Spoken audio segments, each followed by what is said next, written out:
তীব্র গরমে ঝিনাইদহে কমেছে সবজির সরবরাহ। এতে চড়া সব সবজির দর।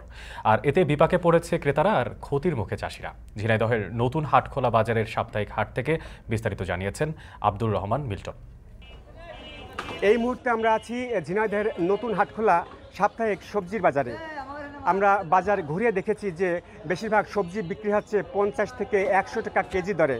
আর মুখে কচুর যে কেজি তা ছাড়িয়েছে 100 টাকার উপরে, অর্থাৎ 120 টাকা দরে মুখে কচু বিক্রি হচ্ছে। উচ্ছের কেজি কিন্তু 100 টাকার কাছাকাছি, অর্থাৎ 80 টাকা কেজি দরে বিক্রি হচ্ছে। আলু বিক্রি হচ্ছে 50 টাকা কেজি দরে, পটল বিক্রি হচ্ছে 45 থেকে 50 টাকা কেজি দরে। এভাবে প্রত্যেকটা সবজির দামই কিন্তু রয়েছে প্রায় 50 থেকে 100 টাকার মধ্যে।